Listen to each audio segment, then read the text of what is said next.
bukan partai baru. Ini partai baru bukan, partai lama. Partai lama dia dulu namanya ya Partai Buruh Nasional 99. Berubah lagi 2004 Partai Buruh Sosial Demokrat PBSD. 2005 berganti Partai Buruh. PBN, PBSD, PB atau Partai Buruh itu satu rangkaian. Dia didirikan dengan status badan hukum.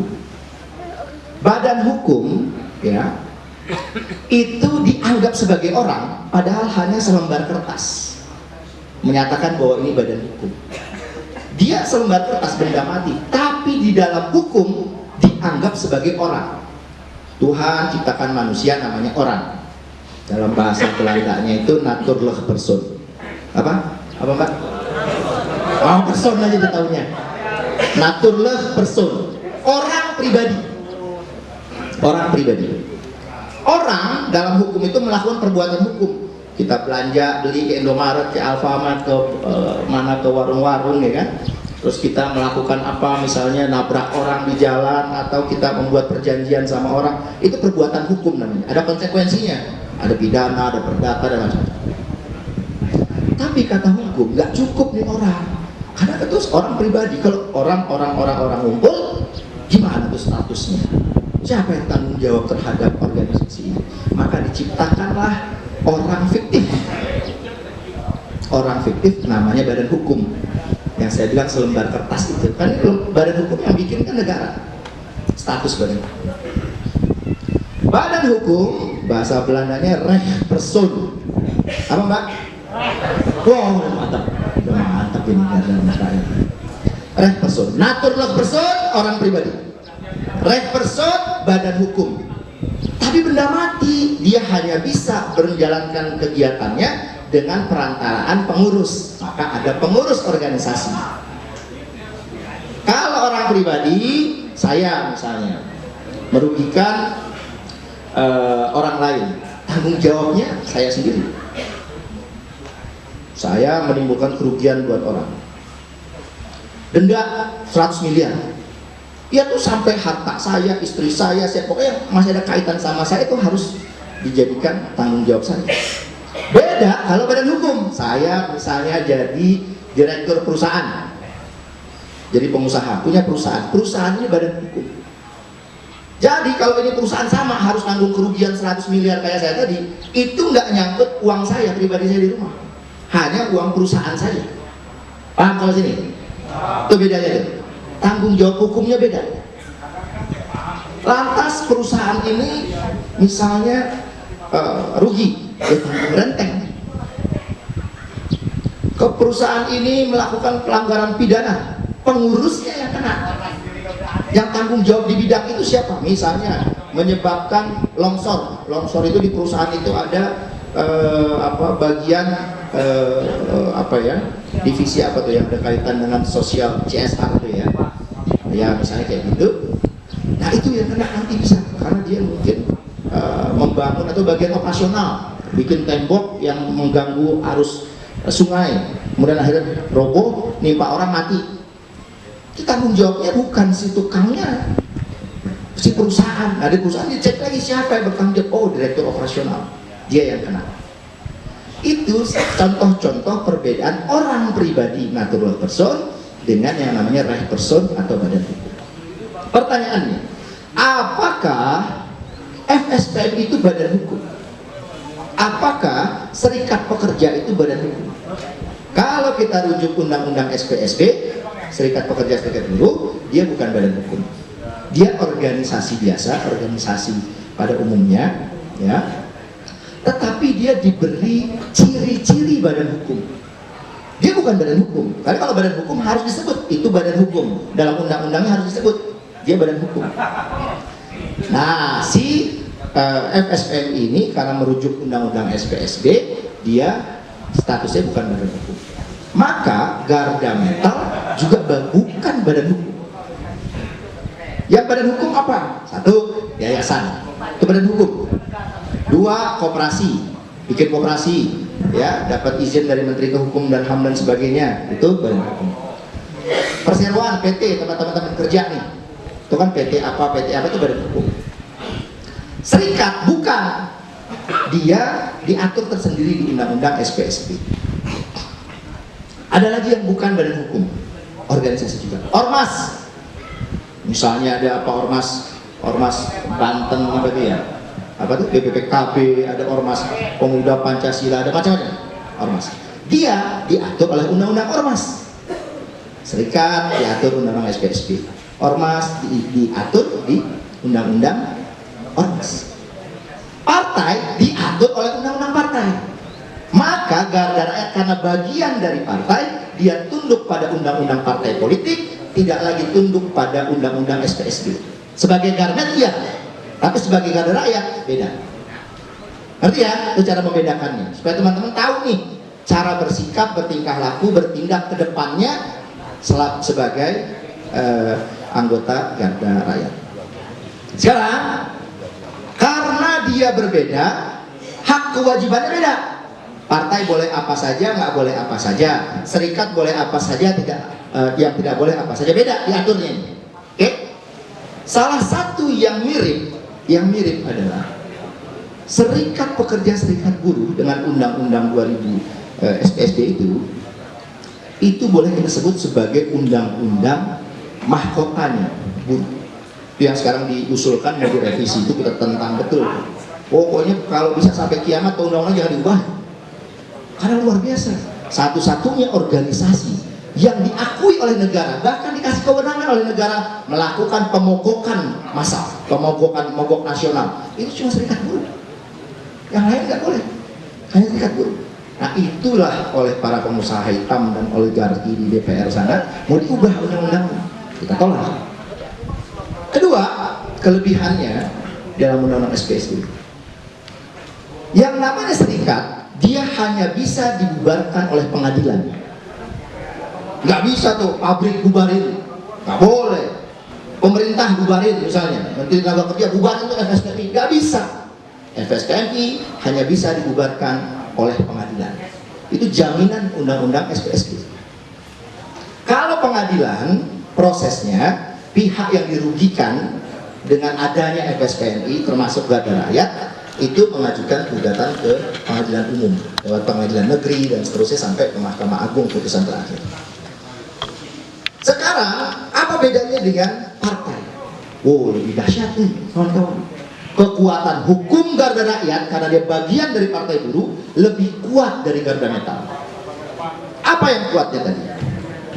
Kalau Garda Metal tadi dibubarkan hanya bisa oleh pengadilan, kalau ini sama. Partai politiknya Partai Buruh juga sama, bisa dibubarkan oleh pengadilan, tapi pengadilannya adalah Mahkamah Konstitusi. Selain Mahkamah Konstitusi, siapapun di Republik ini nggak bisa bubarin Partai Buruh. Oke? Udah gitu, ditegasin lagi di undang-undang itu. Yang bisa mengajukan usul permohonan, bubarin itu Partai Buruh, cuma satu di Republik ini, yaitu Presiden Republik Indonesia. Saking beratnya, saking nggak bisa gampangnya partai politik itu dibubarkan. Cuma Presiden RI yang bisa membubarkan. Kemarin ada FPI, HTI, kan gampang tuh dibubarin sama pemerintah, ya kan? Itu kan organisasi juga, organisasi ormas juga. Ini kan mirip-mirip ormas juga, tapi nggak bisa dia bubarin Garda Rakyat. Garda Rakyat hanya bisa dibubarkan karena dia bagian dari Partai Buruh oleh Presiden Republik Indonesia mengajukan ke Mahkamah Konstitusi. Kuat kita kawan, kuat kita di situ. Nah ini satu hal yang membanggakan harusnya, sekaligus pada sisi lain menjadi tanggung jawab yang semakin berat. Karena seperti Mbak Hendri bilang tadi, konsekuensinya baiknya Garda Rakyat, baiknya Partai Buruh. Rusaknya Garda Rakyat, ya menjadi buruknya citra Partai Buruh. Jadi teman-teman ini adalah garda terdepan, menjadi etalase partai yang menjadi cerminan. Pokoknya jeleknya Garda Rakyat kalian bikin pula, yang jelek partai. Nah itu harus dijaga betul. Saya lanjutkan cerita tadi. Partai Buruh, partai lama. Maka 2005 diubah jadi Partai namanya di Partai Buruh. Ikut pemilu 2004, ikut pemilu 2009. Setelah itu parkir. Kan dia badan hukum tuh. Nah, badan hukumnya parkir kelamaan. Mesinnya nggak dipanasin, nggak ikut pemilu 2014, nggak daftar. Pemilu 2019, nggak daftar. Tapi statusnya sebagai badan hukum nggak bisa diubah, karena dia hanya bisa dibatalkan oleh Mahkamah Konstitusi. Maka masih ada Partai Buruh itu. Nah, menjelang pemilu 2024 inilah dilaksanakan Kongres keempat. Dulu terakhir Kongres ketiga tahun 2010. 2021 kemarin dibikin lagi Kongres keempat dengan hasil antara lain terpilih Ketua Umum atau Presiden Partai Bung Said Iqbal, Sekretaris Ferry Nurzatul. Nah, maka di kepengurusan inilah Partai Buruh hari ini akan dikendalikan. Partai Buruh membentuk sayap-sayap. Sayap ini secara harfiah dia ormas. Sama nih ormas, sama kayak ormas apalagi tuh yang di Bekasi banyak-banyak ngambilin buat apa itu limbah macam-macam ormas. Tapi dia ormas-ormas itu tunduknya ke undang-undang ormas. Gampang dia dibubarin. Kalau kita nggak bisa, kita ikut di undang-undang partai politik. Nah, di dalam undang-undang partai politik, di dalam undang-undang pemilu, di dalam peraturan-peraturan terkait dengan kepemiluan, Satgas atau sayap partai itu diatur apa yang boleh, apa yang nggak boleh. Ini yang teman-teman perlu tahu. Pertama, Garda Rakyat sebagai sayap partai, dia bisa melakukan kegiatan atas nama partai. Misal, nanti ada masa kampanye, ya kan? Nah, ini instruktur, pengurus-pengurus Garda Rakyat bikin kegiatan kampanye yang menyelenggarakan siapa? Garda Rakyat. Tapi untuk kepentingan Partai Buruh. Ormas-ormas lain bisa nggak? Nggak bisa. Cuma Garda Rakyat, cuma sayap partai yang bisa. Itu bedanya. Kedua, dia bertanggung jawab terhadap pengamanan kegiatan partai. Kita bikin acara ini, acara itu, acara ini, melibatkan masyarakat banyak. Tanggung jawab internalnya ada di Garda Rakyat. Oleh sebab itulah diperlukan pelatihan-pelatihan nanti ke depan. Selain udah punya bekal di Garda Metal, ditingkatkan lagi di Garda Rakyat. Nah, materi pembekalan ilmu yang teman-teman harus miliki di Garda Rakyat harus lebih tinggi daripada Garda Metal.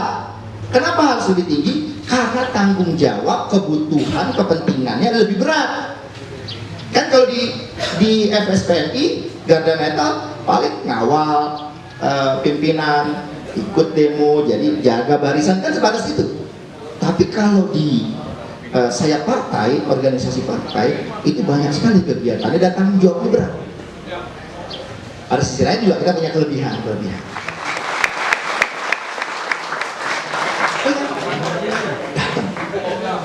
Kan nggak boleh tuh demo-demo nih, misalnya kita demonstrasi bukan kampanye. Hari Selasa kita demonstrasi, pakai Partai Buruh, pakai baju Garda Rakyat, itu nggak boleh. Jadi besok demo itu dibatasi. Nah, tapi kalau yang pakai bajunya Garda Metal boleh. Jangan bilang itu Garda Rakyat, Garda Metal mana? Ini Garda Rakyat. Saya ini Garda Metal, bukan Garda Rakyat. Tapi orangnya sama ya. Pokoknya sekarang saya Garda Metal, FSPNI. Terhindarlah kita dari pidana pemilu, bisa pidana. Bisa partainya didiskualifikasi bahkan kalau melanggar jadwal.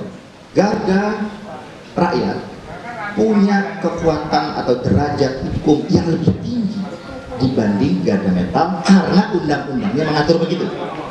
Oke? Punya banyak kelebihan, tapi pada sisi lain juga punya tanggung jawab yang lebih berat. Sekarang, saya masih berapa menit lagi nih? Panitia? Lanjut kan nih? Benar. Serius. Lanjut. Di dalam kegiatan kampanye, ya, misal kita bikin kegiatan, katakanlah donor darah, kita bikin kegiatan lomba, kita bikin lomba apa aja? Kita bikin kegiatan pertemuan akbar, kita bikin kegiatan kampanyenya itu door to door yang sekarang diperkenalkan salah satu itu dan sebagainya. Pakai baju Garda Rakyat. pakai baju Garda Rakyat sepanjang itu jadwal kita. Kalau bukan jadwal kita, turun juga kita pakai baju apa? Garda Rakyat. Berikutnya kawan-kawan, di dalam posisi sebagai sayap partai atau satgas partai itu nantinya akan menjadi citra, menjadi potretnya partai. Oleh sebab itu, hati-hati satu dalam penggunaan medsos. Orang kadang-kadang nggak peduli. Kalau secara hukum kita bisa nyamar tadi kan, Garda Rakyat, Garda Kota. Tapi orang-orang masyarakat umum di medsos ya tahunya pokoknya lo Garda Metal, lo juga Garda Rakyat, lo partai buruh gitu loh kira-kira. Oleh sebab itu hati-hati dalam penggunaan pemanfaatan medsos. Itu bisa jadi alat serang balik untuk alat menyerang kita. Jadi kalau mau bertutur kata, bikin postingan dan sebagainya, mikir dulu ada nggak dampaknya ke partai buruh. Ini yang saya omongin bukan soal kampanye ya, pokoknya hal apapun yang mau diposting, mikir dulu ada nggak dampaknya. Secara hukum enggak, cuma kan itu bisa membuat image citra partai jadi jelek, gitu loh. Ya kan, di blow up entah siapa, di blow up nih orang partai buruh begini-begini, itu hati-hati dalam penggunaan medsos. Pada sisi lain, Garda Rakyat ini harus memanfaatkan medsos sebesar-besarnya untuk kepentingan partai buruh. Kalau ada postingan partai buruh dari teman ke teman, jangan like, komen, nggak penting. Kita nggak nyari duit AdSense di situ, enggak. Share. Itu yang penting.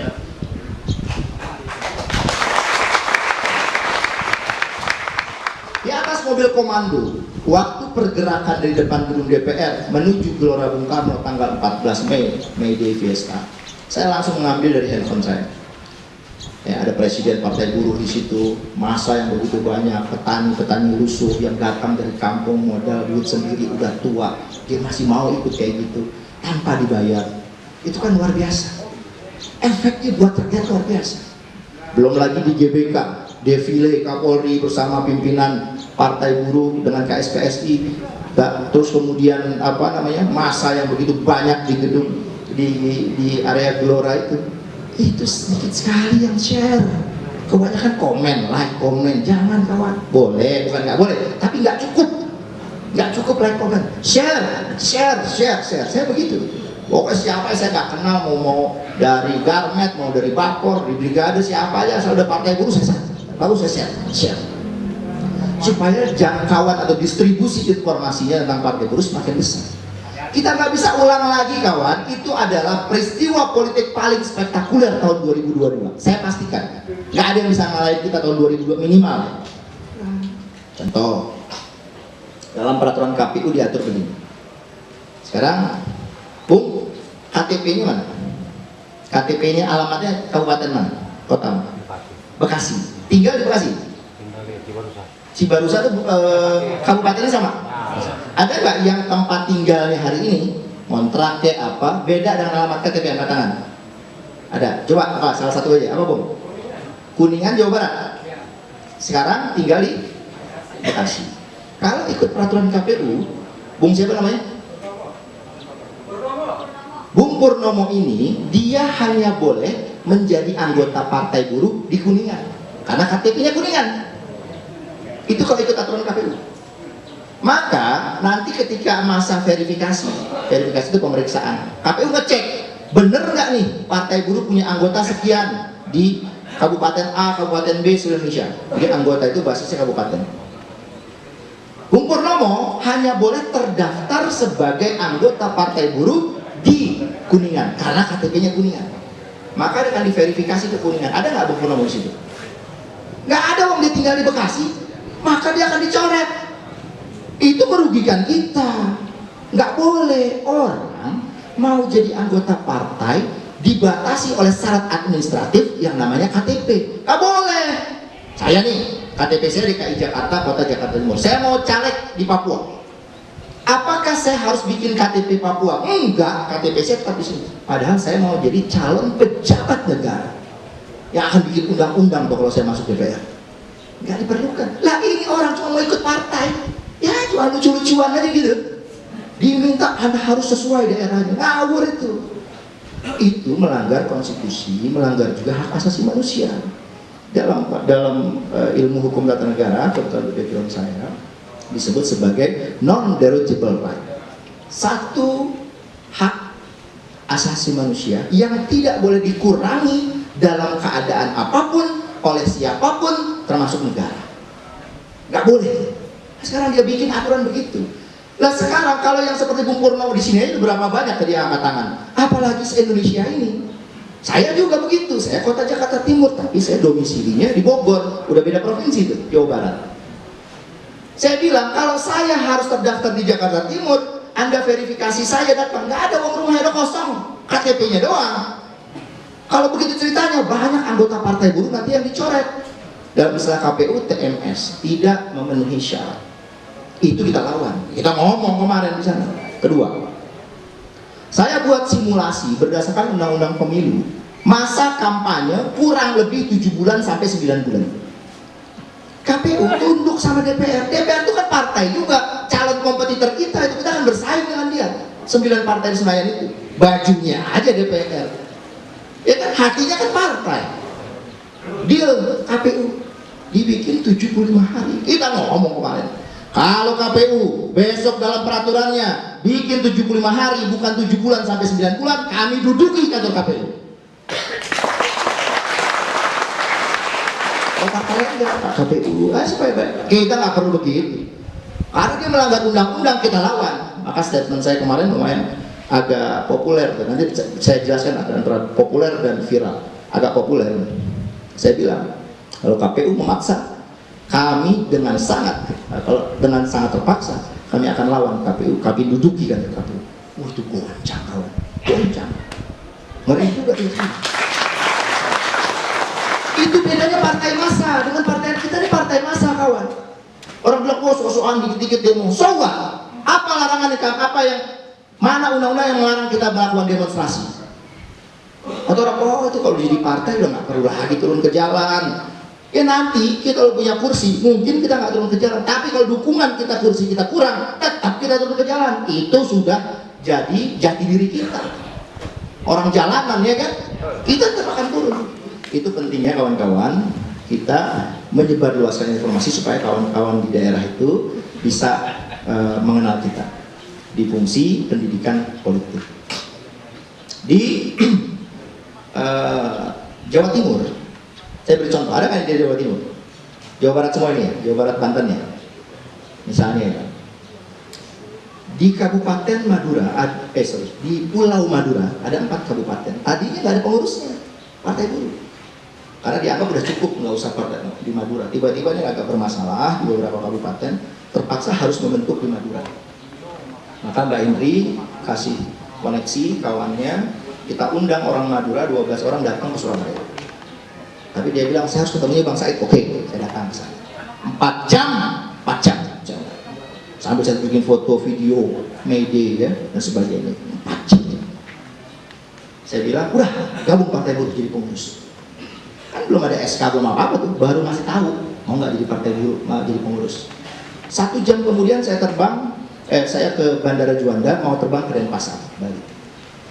Baru saya 1 jam tinggalkan tempat pertemuan dengan mereka. Mereka masih Surabaya, mau pulang ke Madura. Mereka udah WA, Bang, bisa nggak dikirimin ke saya lambang partai buruh yang resolusinya tinggi? Saya mau cetak kantor partai buruh Kabupaten Bangkalan, Kabupaten Pamekasan, Kabupaten ini. 1 jam saya tinggal mereka, udah begitu semangatnya. Padahal waktu datang pertama sama saya, partai buruh itu apa ya? Orang yang nggak ngerti tentang partai buruh. Tapi kita yakini, dan kita kasih bukti. Nih partai ini, kalian lihat ini. Wow, optimis. Terbang saya ke Denpasar, masih hari yang sama. Besoknya dia sudah kirim foto rapat dengan mantan-mantan kepala desa. Dia masyarakat, bukan serikat. Mantan kepala desa masyarakat. Bang, kamu sudah rapat-rapat. Tolong SK-nya dikeluarin. Padahal dia belum punya SK. Dia foto yang kemarin dia cetak di Surabaya. Dipasang di depan rumahnya, kantor partai buruh Kabupaten Bangkalan, kantor partai buruh Pamekasan. Gila itu. 1 hari saya tinggalin dia sudah berapat. Hari kedua Pak Sekjen kirim SK-nya itu PDF-nya dulu, belum fisik dikirim. Hari ketiga dia udah bikin cash bangkolnya, udah keluar surat cash bangkolnya. Padahal tingkat kabupaten lain dari tahun 2001 bulan Desember belum jadi. Dia 3 hari jadi, kawan. Apa yang saya mau ceritakan? Ini soal agitasi, propaganda. Yakinkan masyarakat bahwa ini partai yang potensial. Kalian gak usah ragu gabung di sini. Kalian gabung di partai lain, jadi pengurus. Memang jadi dapat SK, ada nggak pengurus ini? Angkat tangan, ada? Nggak ada. Ya ntarlah generasi berikutnya. Di partai lain, jadi pengurus kabupaten. Pengurus ya, itu minimal 50 juta aja harus bayar sama ketua umumnya. Partai buruh, jangankan 50 juta, 1 perak saya minta dipecat sama presiden. Nggak boleh main-main uang. Semua gratis.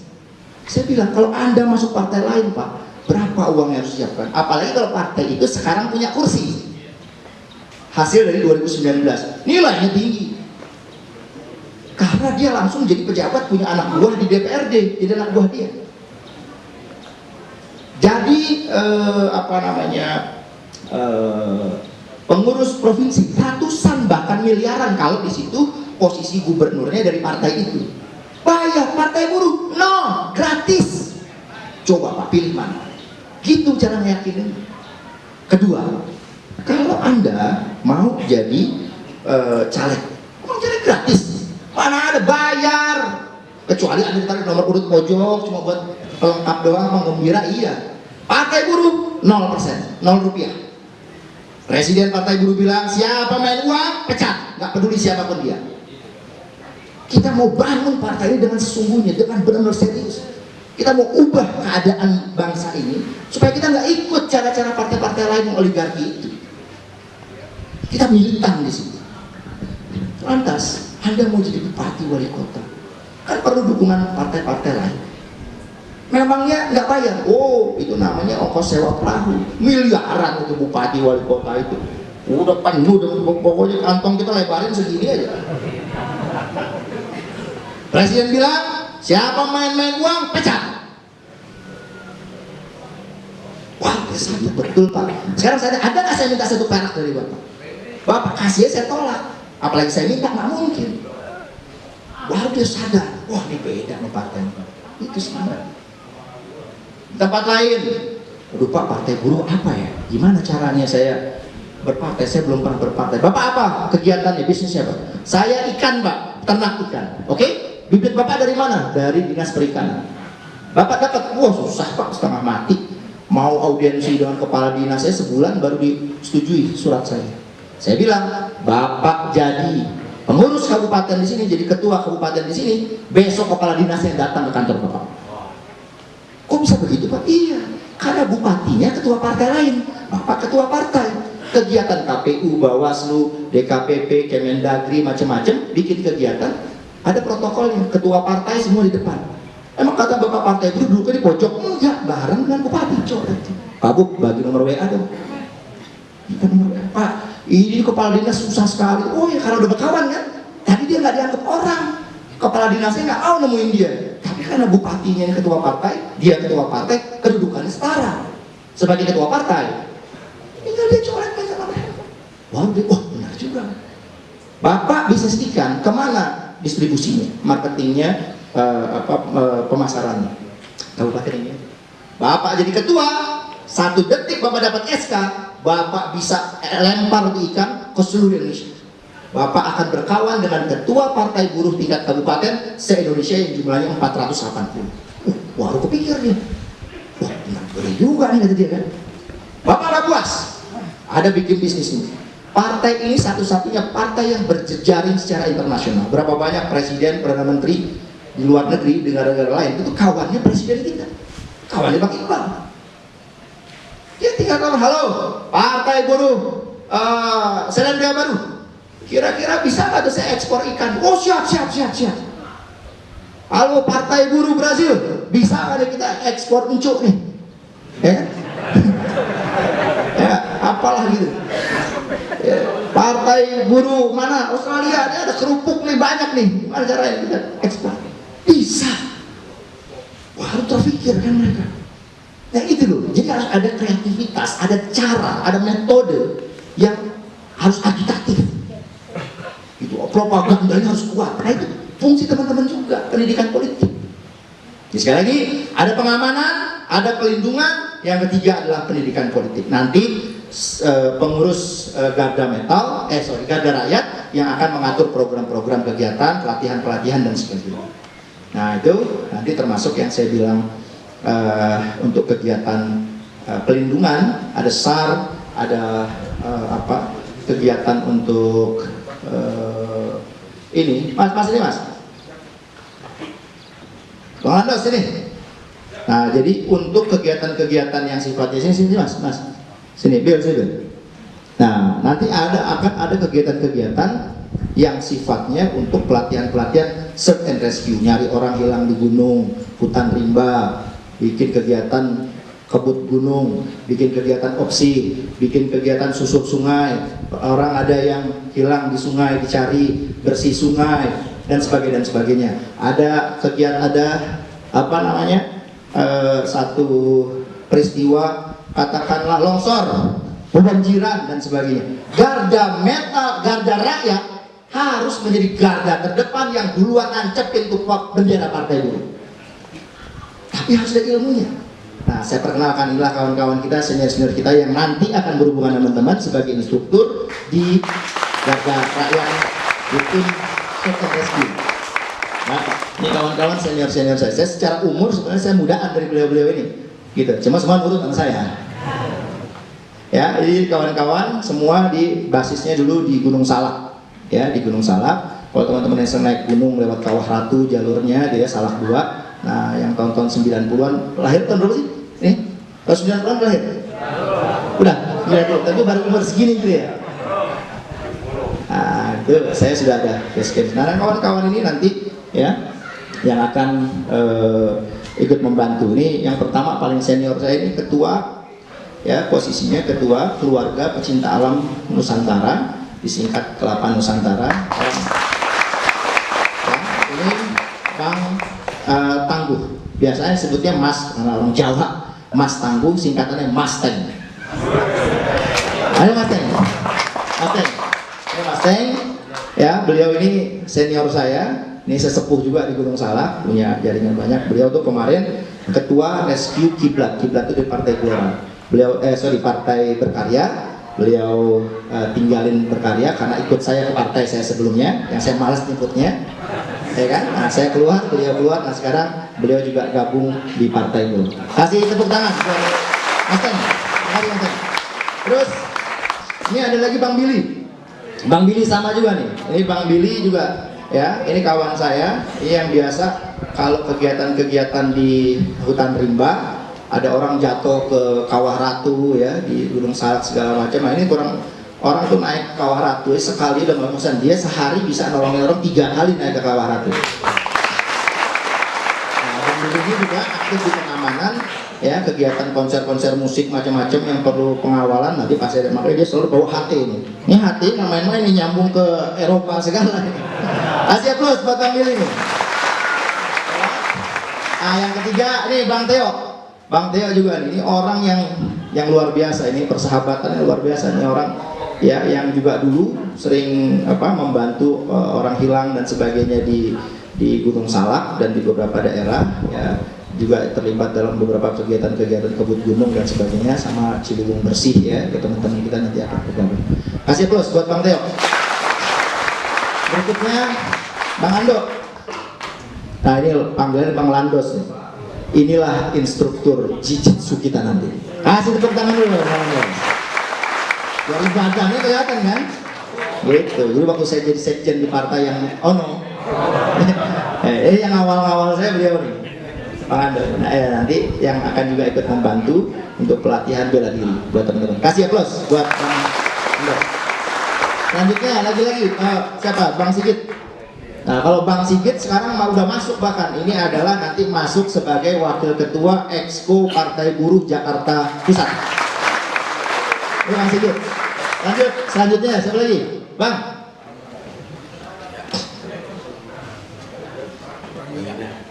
Bang Yuda, ini udah kalau di anak gunung udah paling kelotokan dah. Di gunung manapun udah luar biasa. Nah, karena capek bosen di gunung, akhirnya mainnya arung jeram, mainnya ke sungai, udah bosen dia di gunung.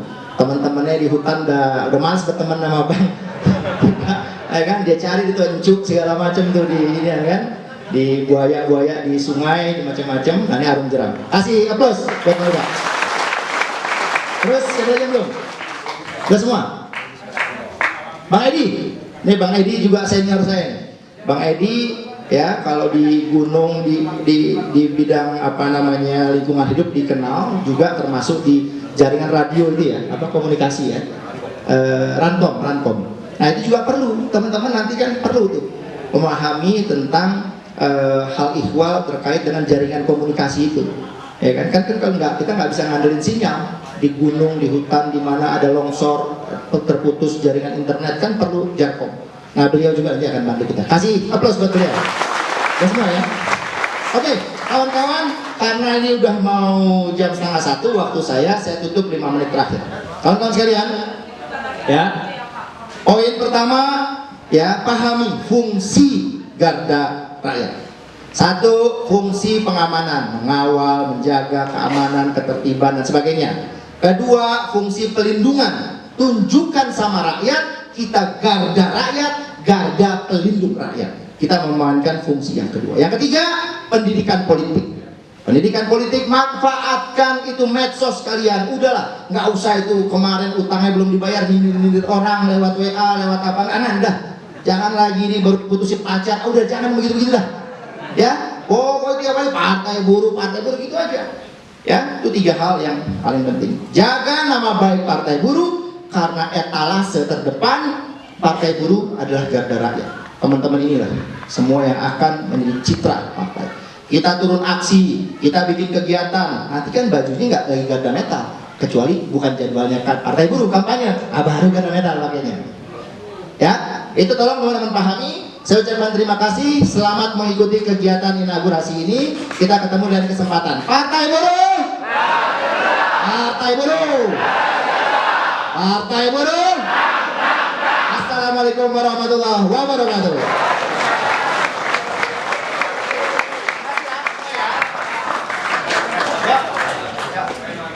Beri aplaus sekali lagi untuk Bang Said Salahuddin yang luar biasa, yang telah memberikan pemaparan baik itu dasar hukum, baik partai buruh dan juga sekaligus kita sebagai garda rakyat ataupun sayapnya partai. Mudah-mudahan menjadi motivasi tersendiri dan kebanggaan kita semua menjadi bagian dari garda rakyat sebagai sayapnya partai buruh. Aplaus untuk kita semua.